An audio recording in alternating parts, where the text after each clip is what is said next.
Well, hello, everybody, and welcome to the Miss Millie Show. We have a wonderful guest today that we're going to be just sitting down, just chatting. We're going to have us a little chat all about Miss Glenda. Miss Glenda Felton, welcome to the Miss Millie Show. The first thing I like to do, Glenda, when I start my show is say a little bit about our Father, Jesus Christ. And I do my laugh out loud for God. I usually do it at the end of the show, but let's try it at the beginning of the show because it is a wonderful day to praise Him. Yes. Laugh out loud for God. That's right. Oh, thank you, Jesus. Praise your name for this day and praise your name for this wonderful woman of God and my dear friend from Chicago, all the way from Chicago to see her little sister Millie. Glenda, tell the ladies out there, those are all our sisters, and also there's some gents out there. Tell them all about what you came to this town to do. Well, first of all, thank you, and I appreciate you dearly and love you dearly, and I think you're doing an awesome job of what you're doing.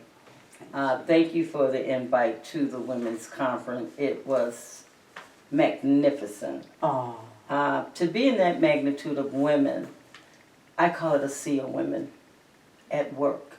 Because yes, we do need to win. We need to win to help our other sisters and brothers, whether they're near or far. Can we reach across the globe? Can we reach around the globe? And with all of that activity in that room, I say yes, we can. And the diversity of the room. Wow. True. Doctors, lawyers, storytellers, and just general everyday women who wants to reach out and touch. Oh, wow. We must reach out and touch because where's the future going if we don't help them? The future is now. But what about the incoming children? If we don't prepare now, when are we going to prepare? When are we going to share? When are we going to reach out? When are we going to give? Give with love from our heart, integrity, and say, you know what? We're all on a mission because we have something to do. And guess what, Sister Millie? We're here to help them get it done. We are wisdom.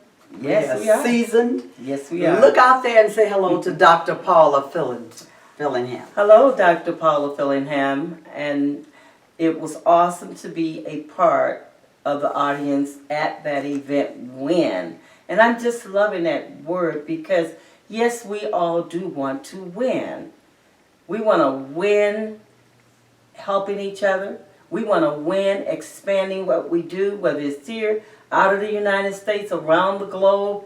We must win because we never know who out there need our help and to what magnitude.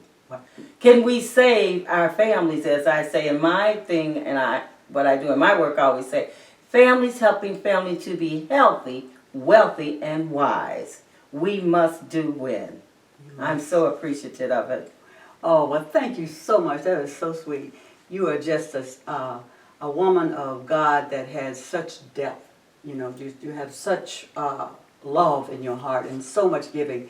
And I know that's why God brought you and I together because we are sisters in that. Yes, and now you have a passion. I have a passion. We all have passions. I want you to talk about your passion today. Let's talk about this paper that you have in your hand that many of us, and I'm included, really had no idea about this. So I want you to look out there and talk to many people about what you are passionate about. I'm passionate about, well, I've always been passionate about health, but I'm also passionate about helping. I advocate right now for what's known as sarcoidosis, Sarcoidosis. It must become a household word. It is not a new disease. I was diagnosed 40-some years ago with it in both lungs. Had not a clue what was going on, non-productive cough. I come in working in cardiac in the hospital, swinging lemon water to stop that cough, not knowing, lo and behold, here I had something within the body that I had no clue what it was. And I had to go have a chest x-ray. And it revealed something on the lungs.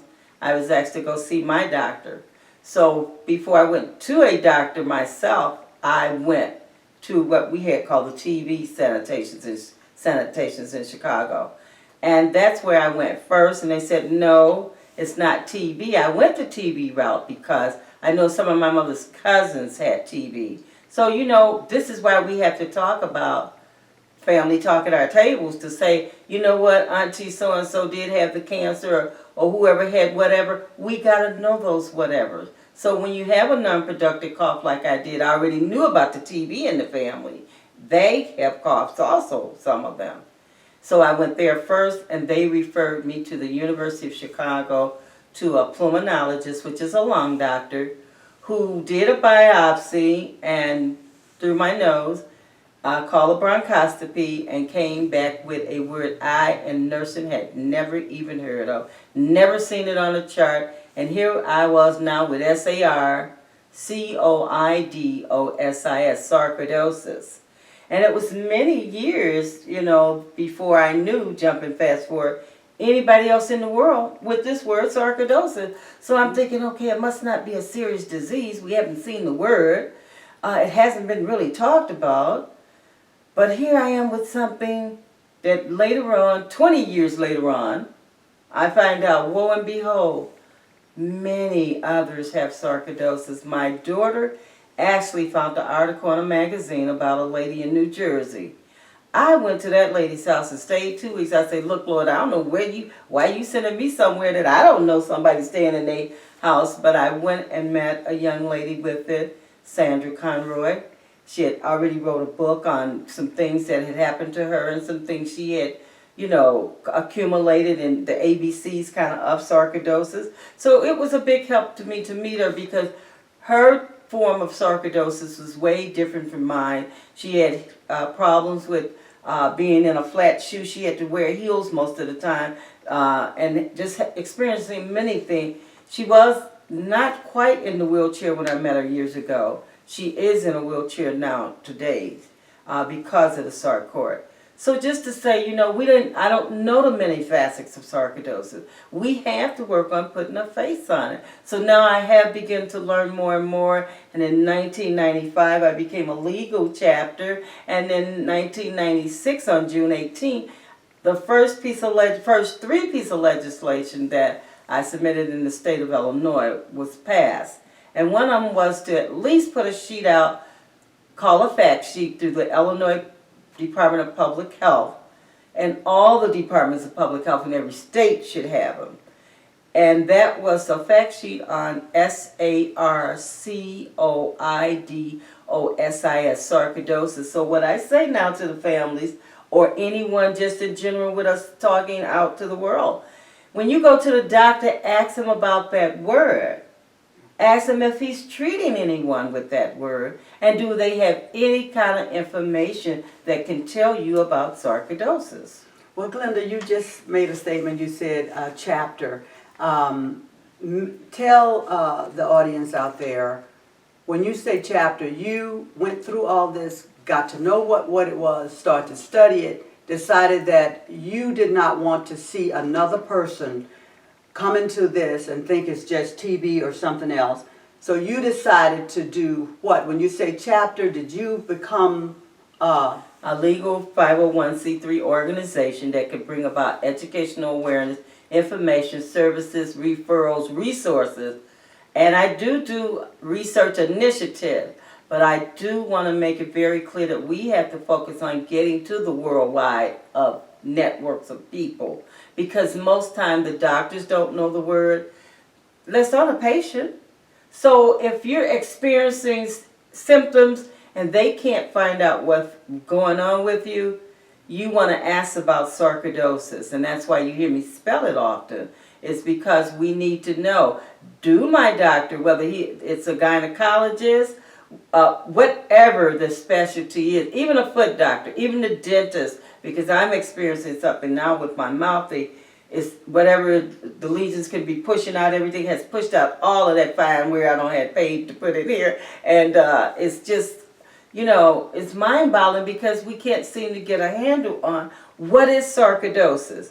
It's considered an inflammatory multi-autoimmune disease that can affect any organ of the body and more than one organ at any given time. However, as I said, mine was found in my lungs. It was first founded, sarcoidosis that is, was first founded as a skin disease. It's known 90% as a lung disease. They say the saying go, African American women, 40% of 100,000 at childbearing age can get sarcoidosis, and Scandinavians, 66%. So since those findings, when I found that information in the 90s, there have been some trickle-down changes, but we don't know the true value of it.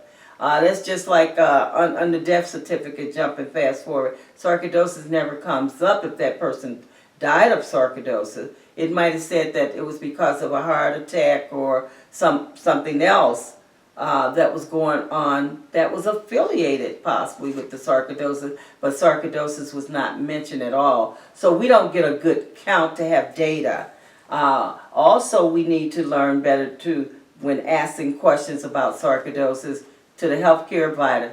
Make sure you always talk to a social worker, I say. If you have to go in the hospital and they can't seem to find what's going on with you, ask that word sarcoidosis. Sit at your family table and do table talk. Oh, did you all know that there's a pulmonary or a lung disease out there by the name of sarcoidosis? And guess what? We mimic almost everything out there. Lupus, arthritis, TB, MS.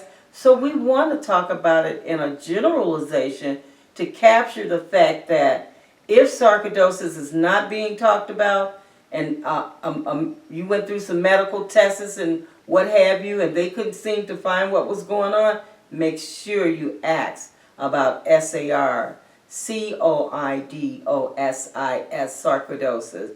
The move for me of the movement was because there was nothing, I couldn't even find anything on sarcoidosis when I was diagnosed. Wow. And still today people will say, well, there's nothing out there. It is much out there. It's just that we're not as visible and transparent as we should and could become. And that's where I was happy about the group, and especially the chair exchange. I call it the line we went down. I thought it was a lot of fun, and it was very instrumental for me because as you spoke your couple, I say 30-second elevator talk to each woman when you went down your chairs, everybody gave a card, who they were, what they did, and what they do. And that can enhance us getting to thousands of people just in a mild-mannered way. And I tell folks all the time, we can keep this simple. Girl, when you're talking on that phone and somebody say, girl, you know SARCOIDOSIS, sarcoidosis, Glenda been talking about it. We need to make sure our family know about it because Auntie so-and-so was coughing and they still don't know what she has yet, and Uncle so-and-so was in the military, they don't know what he have yet either. So how can we, or me, or us, how can we get the word out? We all can do something because it's all about all of us. It is. However small it is. Oh, you're just so wonderful. We are going to do a couple of episodes with you because we have got to get to more that you're doing. And it's not just about sarcoidosis. Right. Your heart is in a lot of things. And I want the audience out there and all of the win ladies out there to know this woman is a winning woman. And we're going to talk about that a little bit too that's coming out. So we're going to cut right here and we'll just laugh out loud for God, and we'll be back with Glenda. Laugh out loud for God on the Miss Millie Show. Praise your name, dear Jesus. We'll be right back. Sit right there.